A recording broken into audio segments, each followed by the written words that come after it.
Hey there, 8th graders and history fans, and welcome back to United States history and our discussion of slavery. So, let's review really quick. So far, we've talked a pretty good amount about slavery, looking at its grounds, okay, why the South used economics and religion to justify slavery.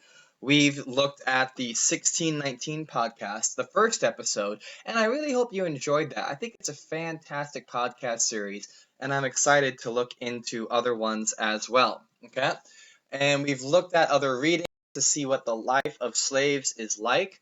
Now, we are going to start talking about the pushback against slavery in the United States.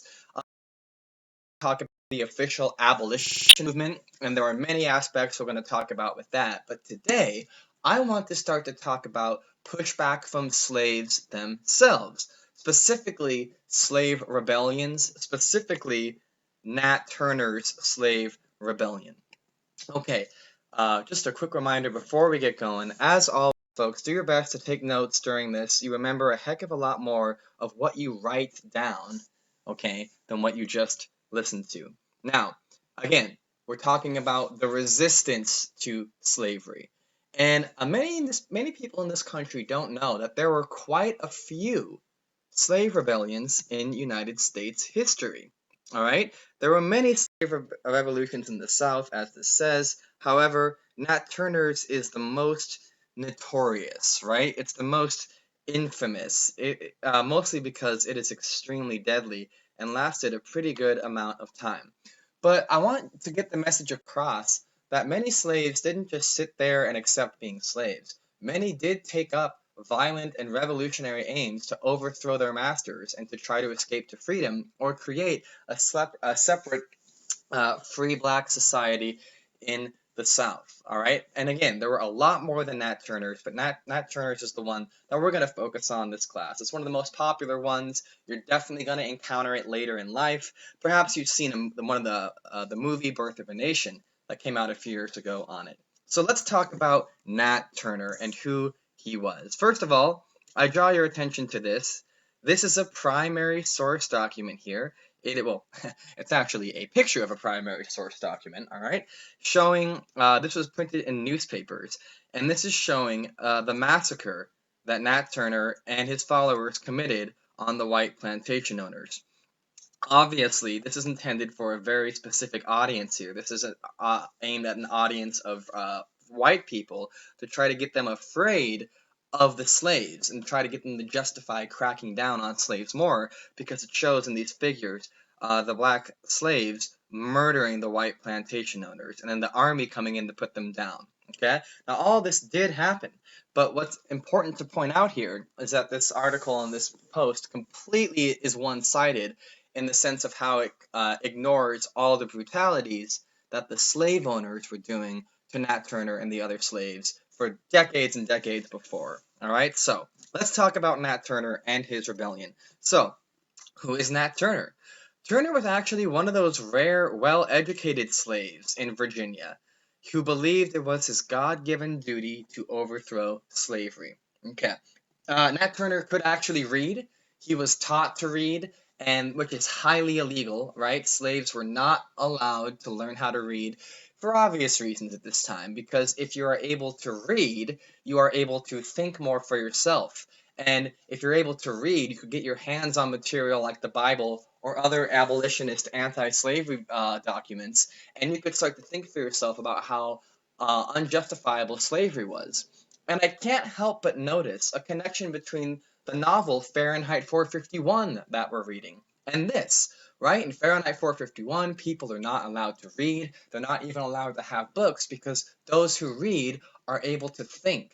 Their minds are expanded and they're able to recognize injustices in the world, and these revolutionary ideas get planted in their head. It's a big theme in Fahrenheit 451, and it's based on reality. It was illegal for slaves to know how to read because slave owners were worried that if a slave could read, something like this would happen. And you could make the argument that because Nat Turner was able to read, he went down this path.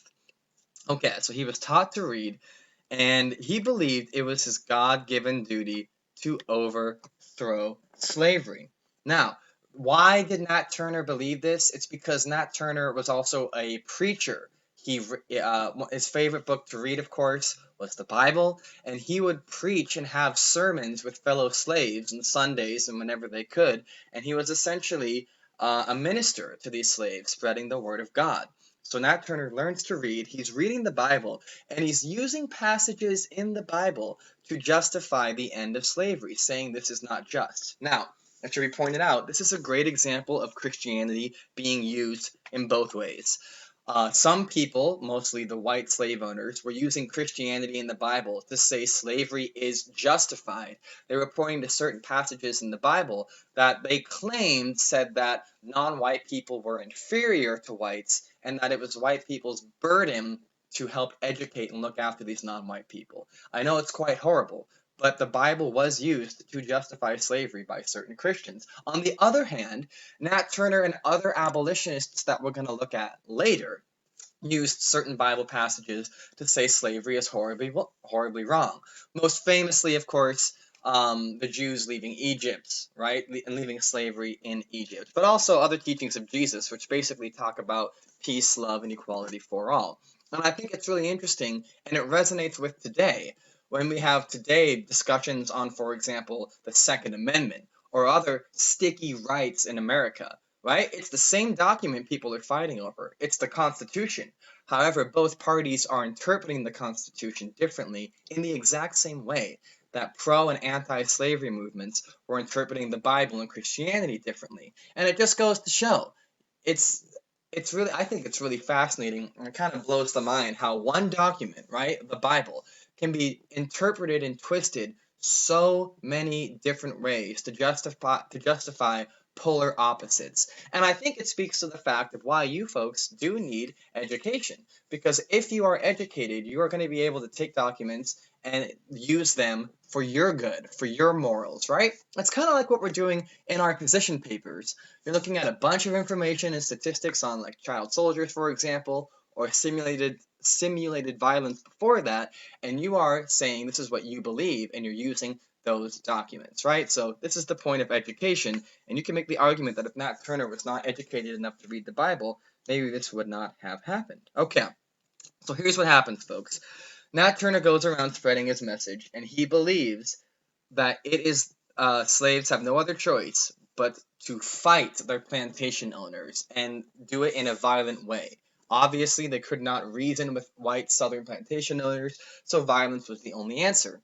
And of course, violence and murder is of course wrong according to the preachings of the Bible. However, Nat Turner was one of many Christians who was able to put that aside and justify the use of violence for just means. All right, soldiers do this all the time, for example. Now, here's what happened.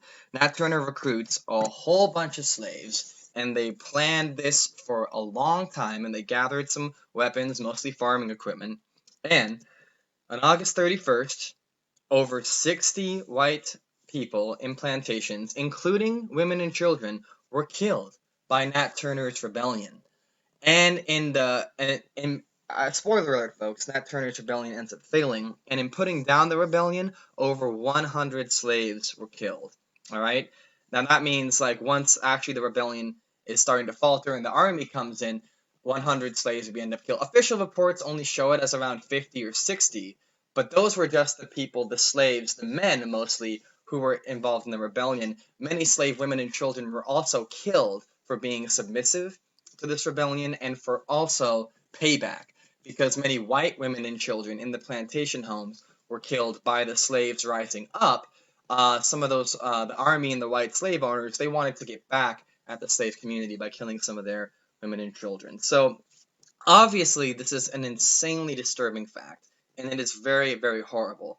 And no one is sitting here justifying the murder of anyone, especially, right, women and children, right? At this time, it was mostly the men doing the fighting. However, we must understand why Nat Turner did what he did, and you must try to put yourself as close as you can into his shoes. What would motivate someone to do this rebellion, which almost certainly would fail, although he never believed it would fail, right? You are born into this life of slavery. You see your siblings torn away from you, your parents torn away from you, families separated all the time. You are seeing the slave women raped by the masters. You are seeing slaves murdered by their masters in these horrible conditions. Chances are, if you are living through something like this, you might just be ready to take up arms for your freedom yourself. Otherwise, you're going to live and die this way.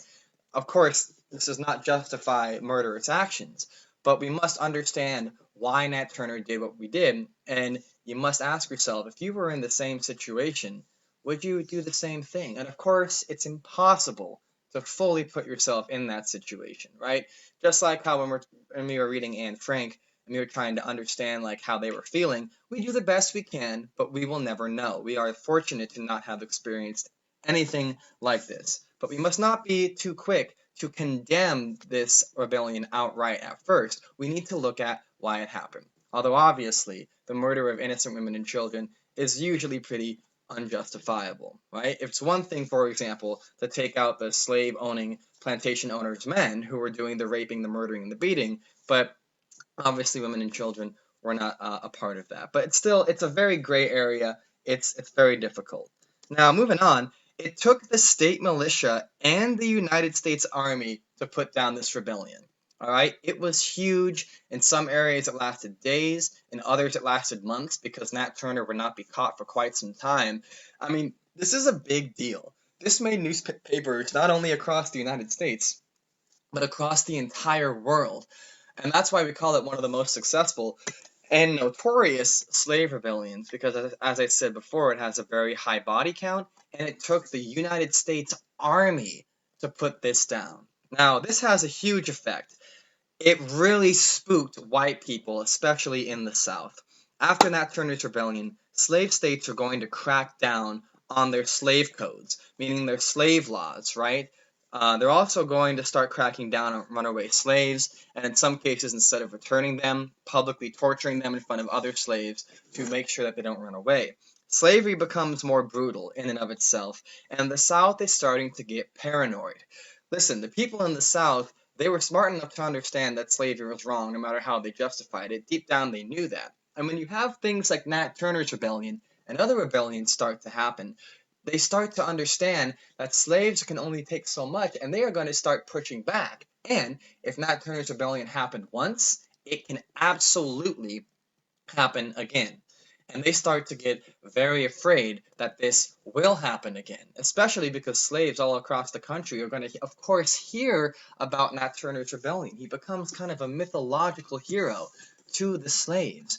So they're starting to get very worried that this is going to happen again, which is why they really start cracking down on slavery. All right, local militias are going to be stepping up their patrols for runaway slaves. White people are going to start to separate slave families and crack down and even murder some slaves who were accused of fomenting rebellion when there was no actual evidence to the case, right? So really starting to get cracked down. If you look at the date here, this is still a good 29 years, 30 years really, before the start of the Civil War. So hopefully this gives you an idea that it takes 30 years after this for the actual war to start. But you can make the argument that Nat Turner's rebellion and other violent rebellions were some major things which led to the Civil War. And maybe these are even the opening shots of a civil war. Okay, Nat Turner's rebellion would of course go on to inspire other minor rebellions, although none of them would have the success as Nat Turner's, and none of them, many of these planned rebellions would actually be squashed in their infancy. All right, because this is tricky business here.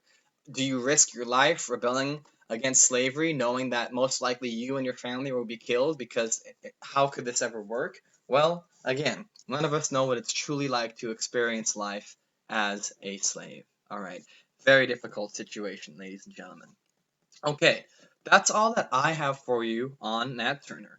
What you're gonna do next is you're gonna watch. This is a very short video. It's in the email. It's a 3-minute video from the History Channel, which kind of shows a little bit more about Nat Turner. And I also want you to do this Nat Turner document-based question. I'm gonna show you a picture of it here. Here it is.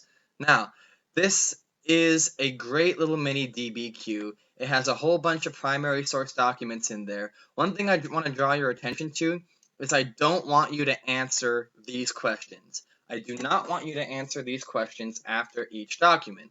It would take too long, but I do want you to think about them. I want you to answer this question at the very end, right? So really quick, it says in the directions here, there are questions after each document. Do not answer the individual questions. So don't answer the questions for document A, don't answer the questions for document B, C, and so on and so forth.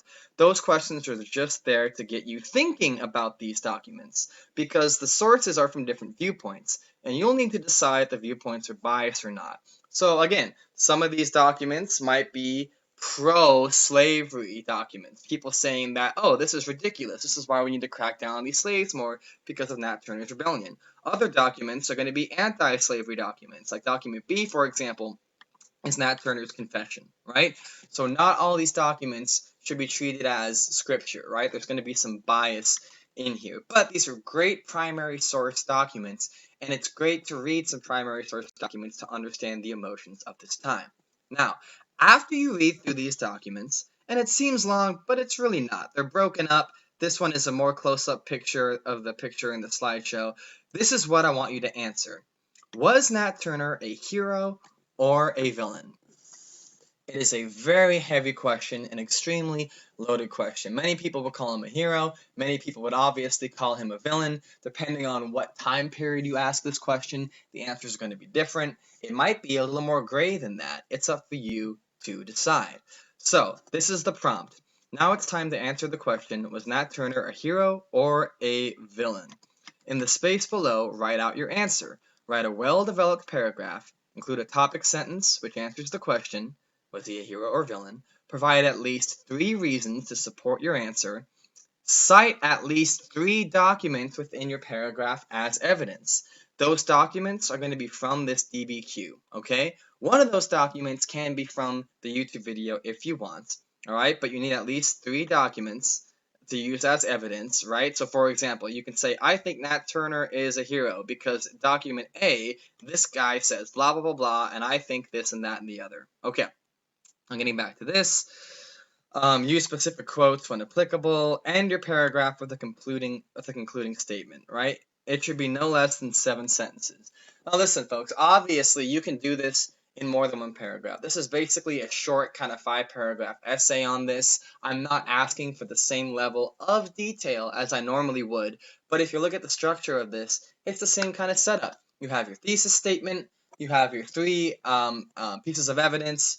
Definitely explain each piece of evidence, right? You don't just want to quote it and be like, I think Nat Turner was a hero, list 3 pieces of evidence, and I'm done. No, that's phoning it in, right? It's not enough to just copy and paste evidence in there. For each one of those, you need a sentence or two explaining why that evidence supports your theme, right? So that's what you're going to do. So you're going to cite a document, say document B, you're going to quote it, and then a sentence or two explaining why this piece of evidence supports your theme that Nat Turner was a hero or a villain. Now, obviously, you can do this on your own separate Word document and upload it to Teams. You don't have to do it down here.